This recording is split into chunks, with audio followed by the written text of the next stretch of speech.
This channel does not promote any violent, harmful, or illegal activities. All content provided by this channel is meant for an educational purpose only.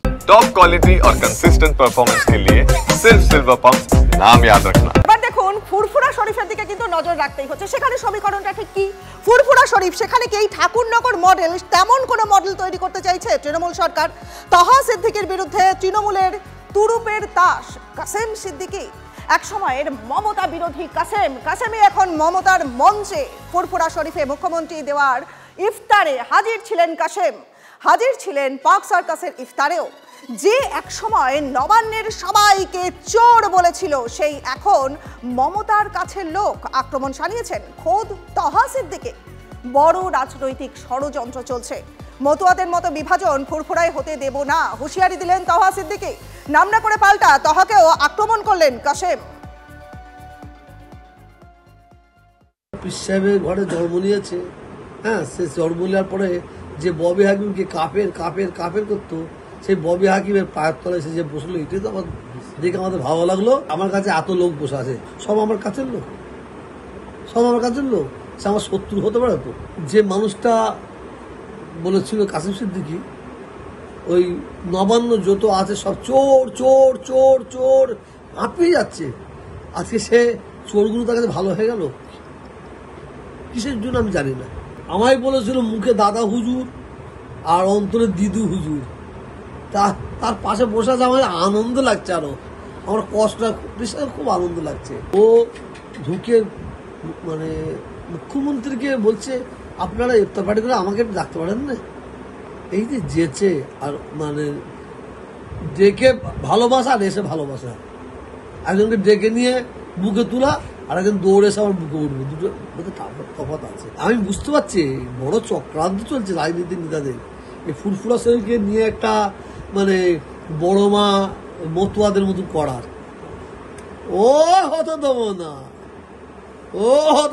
না, এটা যদি কোনো রাজনীতিবিদ যারা মনে করে ফুরফুরা শরীফকে বড় মা বানাবো, মতুয়া বানাবো, এদের মধ্যে এরকম অত সহজ নাই।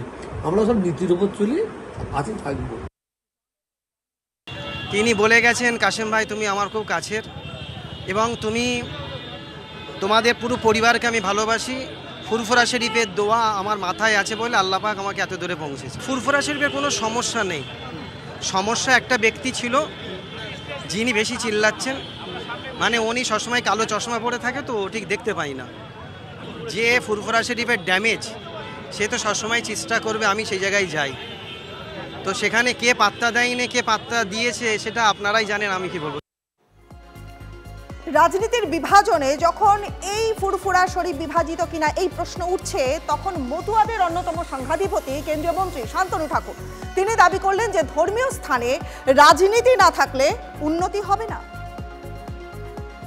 রাজধর্ম ছাড়া কখনো কেউ আগে বাড়তে পারে। এখন একটা ধর্মীয় স্থানে সেখানে রাজনীতিটা কেমন হওয়া উচিত সেটা প্রশ্নের, কিন্তু কেউ যদি বলে রাজনীতি হতে দেব না, রাজনীতি করতে দেব না, তাহলে তাদের কোনোদিনও বিকাশও ঘটবে না।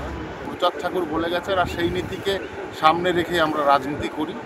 রাজনীতির মধ্যে লড়াই ঝামেলা এগুলো থাকে, তাই বলে এই নয় যে সেটা কোনো একটা নেগেটিভ মিনিংয়ে গিয়ে দাঁড়াবে। পজিটিভ মিনিংয়ে রাজনীতি করলে সব ঠিক আছে। বিজেপি নেতা জগন্নাথ চট্টোপাধ্যায় তিনি এ বিষয়ে কি বলছেন শুনুন।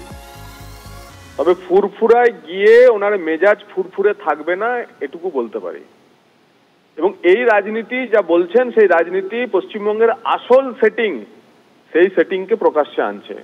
তো এখন পীরজাদারা নিজেদের মধ্যে ঠিক করুন ভাগের মমতা কাকে নেবেন, কতটা ভাগ নেবেন।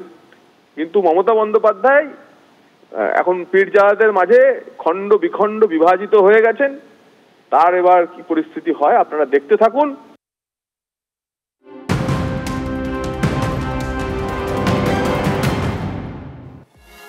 নওশাদকে চাপে রাখতে কাসেমকে ব্যবহার করতে পারে তৃণমূল কংগ্রেস। রাজনীতিতে তো অনেক রকমের খেলা হয়, ইঙ্গিতপূর্ণ মন্তব্য করলেন ভরতপুরের তৃণমূল বিধায়ক হুমায়ুন কবির। একই সঙ্গে তার দাবি যে ফিরহাদ হাকিমের মাধ্যমে মুখ্যমন্ত্রীর সঙ্গে কথা নওশাদ সিদ্দিকী। নওশাদের বিরুদ্ধে হালকা প্লেয়ার দিয়ে লড়াবে নাকি টাফ প্লেয়ার হবে সেটা তো আমাদের দলের সিদ্ধান্ত। ইঙ্গিতপূর্ণ মন্তব্য ভরতপুরের হুমায়ুন কবিরের। ভবিষ্যৎবাণী করলেন তোহা সিদ্দিকী। আগামী দিনে মমতার সব কথা শুনে চলতে হবে নওশাদকে। কথাটা খারাপ বলেননি।